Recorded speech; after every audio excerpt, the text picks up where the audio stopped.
Lasker, and the public relations firm Whitaker and Baxter.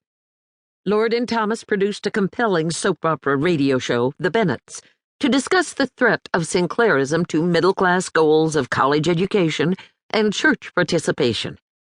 Clem Whitaker and his wife Leonie combed Sinclair's writing for incendiary quotations about marriage, religion, sex, communism, and patriotism, and flooded news outlets with a Blot of Sinclairism series that used the writer's own words and ideas against him.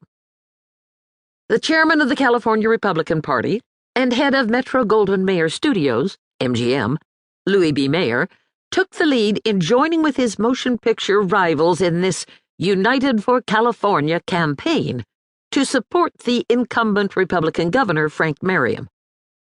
Sinclair's proposed tax and economic system would dramatically affect the motion picture industry, which had moved to the West Coast during the past 15 years for the abundance of sunshine and the lack of government regulation of studio productions.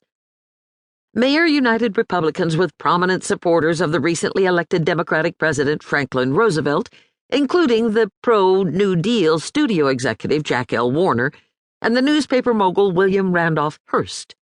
To counter Sinclair's fictional vision of the future, the executives used the tools at their disposal, the production studios, to paint a very different picture of life under Sinclair's rule.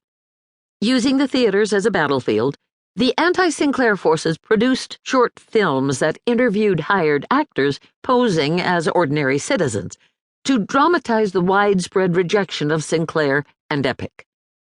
The films used powerful images of tramps overwhelming California to convince audience members that the reality behind the Epic plan was devious. The campaign aroused national attention because it shocked outside observers that an electoral battle could so closely emulate a Hollywood production. Little did anyone anticipate that over the next 40 years, politicians and voters would come to accept and depend on these very same carefully crafted political productions to win elections, pass legislation, and defend democracy abroad. Scholars frequently point to the anti-Sinclair mobilization and the role of the professional consulting company, Whitaker and Baxter, as the beginning of modern media politics and its dependence on advertising firms and political consultants. Historians, journalists, advertisers, and consultants themselves have pointed to the 1934 election as a time when, for better or worse, the democratic process was transformed. This narrative, however, overlooks the controversy aroused by the anti-Sinclair campaign and the contentious process by which this style of mass-mediated politics became a part of national politics. In doing so, this narrative advances the idea of what media scholars have called technological determinism, the belief that technology, like radio, motion pictures, and then television, had inherent features that shaped how the medium would transform social, cultural, and political structures, a theory Marshall McLuhan articulated in his 1964 book, Understanding Media.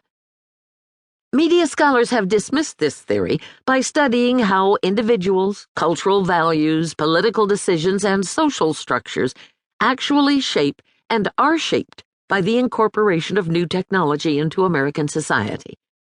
And yet, political scientists and historians continue to advance this assumption, particularly when explaining the 20th century shift from a political system controlled by parties and urban machines to one dominated by the mass media. Moreover, political scholarship focuses overwhelmingly on the triumph of the consultant and advertising in American politics, without seriously considering the third essential element of the mass-mediated environment, entertainment.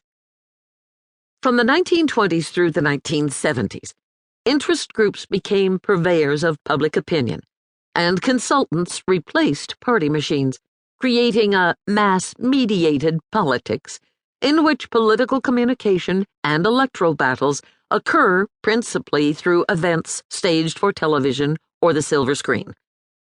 Throughout this process, entertainment became integral to political communication. It was not a byproduct of the shift toward advertising and consultants.